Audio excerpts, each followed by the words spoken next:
the region has convinced not just the Iranians, but the Turks and the rest of the countries that they need a nuclear weapon. That there is absolutely no way now, it has become abundantly clear, Israel cannot be even though I don't recognize it as a state, but Israel cannot be the only entity in the region that has a nuclear weapon. And I anticipate that the countries in the region will now start pursuing a nuclear weapon, including Saudi Arabia, possibly even the UAE, primarily because it took the Americans so long to restrain the Israelis. And I think the Saudi Crown Prince Mohammed bin Salman made it abundantly clear in a Fox News interview when he said, if Iran gets a nuclear bomb, we have to have a nuclear bomb too. We will not allow ourselves to be at that mercy. So I actually think that the Iranians now will be accelerating the pace in order to secure warheads and to secure weapons. And I think they may even find support for doing so from Russia, from China, from these other countries as well, who became very jittery with the idea that if Iran fell, Pakistan might be next, Turkey might be next. If Pakistan falls, then they are too close to China, too close to the Russians. I think for them now, the Americans made a mistake in supporting the Israelis in their attack on the Iranians, or their limited attack, because now what they did was, no matter what the Americans say, I think all of those countries now will now be rapidly trying to pursue a nuclear weapon. And you might be able to do something to prevent one country. It's difficult to prevent the whole region from now pursuing those nuclear bombs. I think the off-ramp for the Iranians was that given we've taken heavy hits from the Israelis, they hit the Tel Aviv, yes, but also the Iranians took very heavy hits as well. I think the Iranians said, we'll take a bit of a breather. Iranian social media is talking about taking 10, 15 years in order to restore some of our power or the like. Which links into the second point you made about Syria. I think that one of the reasons that Syria is non-existent in everything that is happening has to do with the fact the country has been ravaged by war. And not just war in terms of what Israel did to Syria, but also the war that took place that Iran and Russia sought to fight to preserve the Assad regime in Damascus at the expense of the Syrian people. Assad's regime collapsed when the Iranian proxies became weaker, meaning Assad did not have the popular support to stand on his own. Once those proxies were removed, the people moved in. I'm not saying that Ahmad al-Shara represents the people, I'm saying that Ahmad al-Shara marched in, and the welcome he received from the people shows you the extent to which the Syrians were just desperate for a change in the regime or the like. Damascus has 1 hour of electricity a day. Halab and these other places have buildings that have been utterly demolished. And Syria only recently has been promised that they will be lifted of the sanctions. They don't have the finances or resources to rebuild their country. Turkey does not have the money to rebuild it. The Saudi Crown Prince is hesitant to give them money because he doesn't know what ideological trajectory it's going. The UAE prefer to finance a militant group in Syria just in case they don't like the ideological trait. In other words, Syria is effectively paralyzed with no power whatsoever to prevent what the Israelis are doing.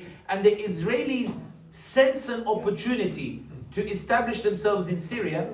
And this is why they're bombing the south of Syria, to try to provoke the Syrians into an open war that can drag America into that war as well, so that they can wipe out Syria completely. The problem the Israelis have in Syria is not whether Syria will normalize ties or not. The problem they have with Syria is the Israelis are arguing that if you give Syria time, in 10, 15 years, they will become antagonistic towards the Israelis. All of the statements they're making, according to the Israelis, is just to buy time to rebuild so they can be a thorn again. The Israelis have another problem in which Donald Trump is buying into the Syrian argument that as it stands at the moment, Israel might be an enemy, but Iran is a greater enemy because of what Iran did in Syria. Trump is buying that argument and saying, I can be a wall against the Iranians here in Syria, which is why Trump is not following the Israeli line of removing Ahmad al-Shara. Do I think it weakened the axis of resistance? It depends what you term as the axis of resistance. There are some who view it as an axis of resistance against the Israelis, and some who view it as an axis of resistance against Syrians, Lebanese, Iraqis, and Yemenis. It depends how you view it. And that's why, personally, I believe that this is more than just a religious maxim. I believe it's a political maxim. Ibn Khaldun says, الظلم مؤذن بخراب العمران. Oppression destroys civilizations. I think what destroyed Syria had more to do with the oppression and the desire to keep the oppression in place than anything to do with what the Syrians wanted to do or what Israelis wanted to do. So to answer your question in one sentence, I would say Syria is out of action. Syria has no power to do anything, and Syria is trying to navigate some breathing space in order to rebuild their country. The third point you made about Gaza. I think that although the Americans don't want to enter into a direct war with regards to Gaza, I do think that the reason the Americans are not pushing for a ceasefire is not because the Americans haven't entertained the idea.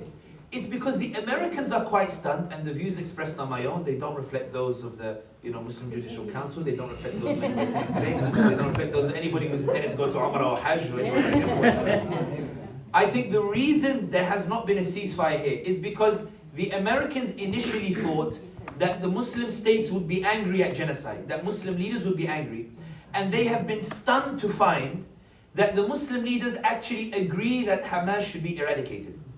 That there was a famous writing by Bob Woodward, who I think is the man who exposed Watergate under the Nixon administration. Bob Woodward wrote that when Blinken was on the plane, Biden's Secretary of State, when he was on the plane going to visit Saudi, UAE, Egypt and Jordan, Blinken was sweating over the idea that maybe he will receive a tirade from these Muslim leaders. And he writes that Blinken was shocked and surprised to find that the Muslim leaders actually agreed with Israel's aim that Hamas need to be eradicated. And I think that one of the reasons why the Trump administration, despite promising a ceasefire, has put it on the back burner is because Trump initially called for a ceasefire when he saw his base calling for it.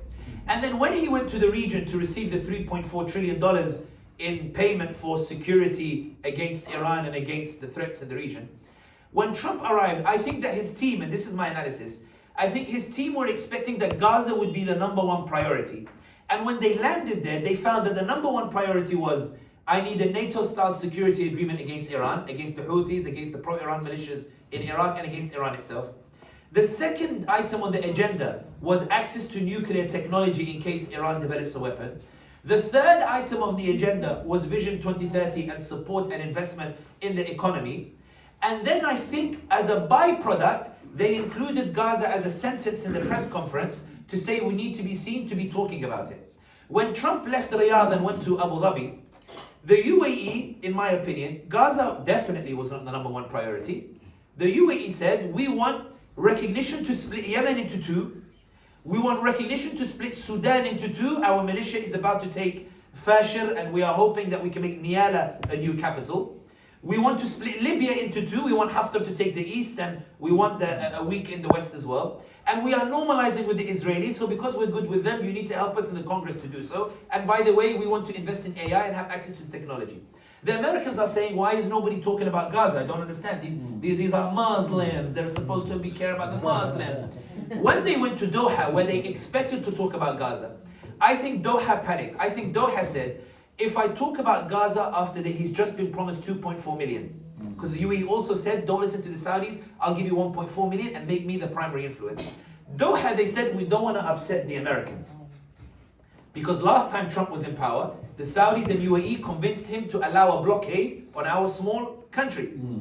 So Gaza was our #1 priority. Let's knock it down to 10th on the list.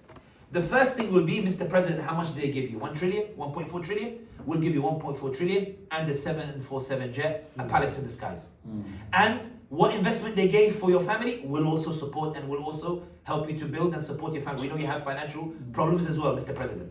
And Mr. President, not only that, we will expand the El Udeid base as well to make sure that America always has a presence here in the region.